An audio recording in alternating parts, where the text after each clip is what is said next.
নমস্কার, কৃষ্ণা টক্স বাংলা চ্যানেলে আপনাদের স্বাগতম। আপনাদের সঙ্গে আছি আমি শ্রী মিলন দেবনাথ। আজকের ভাবনা, আমাদের এই মানব জীবন ক্ষণস্থায়ী, কিন্তু আমরা জাগতিক মায়ার বন্ধনে জড়িয়ে একেই চিরন্তন ভেবে ভুল করি। শ্রীমদ্ভগবদ্গীতা আমাদের শিক্ষা দেয়, আত্মা অমর এবং অবিনশ্বর। এই মায়াময় সংসারের মোহ ত্যাগ করে পরমেশ্বরের চরণে আত্মনিবেদন করাই হল জীবনের প্রকৃত সার্থকতা। এই অমরতার পথে যাত্রাই আমাদের জীবনের মূল লক্ষ্য হওয়া উচিত। আমাদের এই দৃশ্যমান জীবন নদীর স্রোতের মতো চঞ্চল এবং ক্ষণস্থায়ী। আমরা পৃথিবীতে আসি এক সংক্ষিপ্ত সময়ের জন্য, কিন্তু এই সত্যটি ভুলে গিয়ে আমরা অহংকার এবং নানা জাগতিক কামনায় মেতে উঠি। সময় বয়ে যায়, অথচ আমরা প্রকৃত সত্যের সন্ধান করি না। সংসারের ধন, দৌলত, রূপ ও যৌবন সবই মায়ার এক মায়াজাল। আমরা যা কিছুকে নিজের ভাবি, তা আসলে সময়ের সাথে সাথে বিলীন হয়ে যায়। এই মোহগ্রস্ত মন আমাদের বারবার পরমেশ্বরের স্মরণ থেকে দূরে সরিয়ে রাখে। শরীর নশ্বর হলেও আমাদের অন্তরের আত্মা অমর ও অবিনশ্বর। শ্রীমদ্ভগবদ্গীতার 2য় অধ্যায় ভগবান শ্রীকৃষ্ণ বলেছেন যে, আত্মা কখনো মরে না বা তাকে কেউ ধ্বংস করতে পারে না। আমাদের মূল লক্ষ্য হওয়া উচিত এই পরমাত্মার সাথে আত্মার মিলন ঘটানো। মানুষ তার রূপ, গুণ বা ক্ষমতার অহংকারে অন্ধ হয়ে যায়, কিন্তু মৃত্যুর মুখে দাঁড়িয়ে এই অহংকার ধূলিসাৎ হয়ে যায়।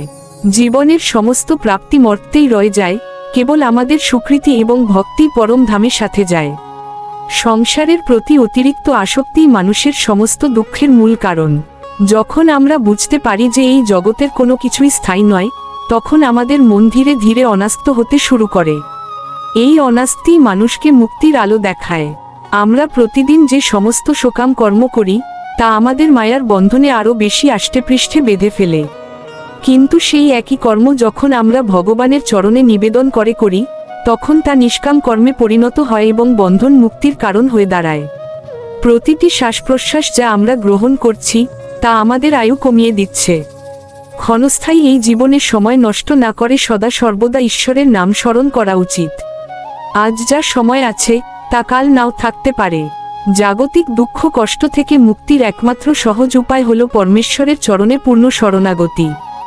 যখন আমরা নিজেদের সমস্ত ভার গোবিন্দের ওপর ছেড়ে দিই, তখন হৃদয়ে এক অপ্রাকৃত শান্তি বিরাজ করে এবং মায়ার ভয় দূর হয়। মানব জন্ম অত্যন্ত দুর্লভ। এই জন্ম কেবল সংসারের সুখ ভোগের জন্য নয়, বরং জন্ম মৃত্যুর চক্র থেকে মুক্ত হয়ে অমরতার পথে যাত্রা করার জন্য।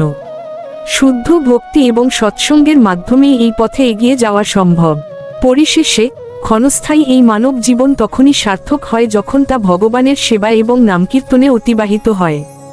সংসারের মায়া কাটিয়ে ভগবানের চরণে মন অর্পণ করাই হল জীবনের পরম প্রাপ্তি। আমাদের চ্যানেলে রাত 8টায় আধ্যাত্মিক আলোচনা শুনতে ভুলবেন না। আজকের এই ভাবনাটি ভালো লেগে থাকলে অবশ্যই ভিডিওটিতে লাইক দিন, আপনার মূল্যবান মতামত কমেন্ট করুন এবং চ্যানেলটি সাবস্ক্রাইব করে আমাদের পাশেই থাকুন। আপনাদের কাছ থেকে বিদায় নিচ্ছি আমি শ্রী মিলন দেবনাথ।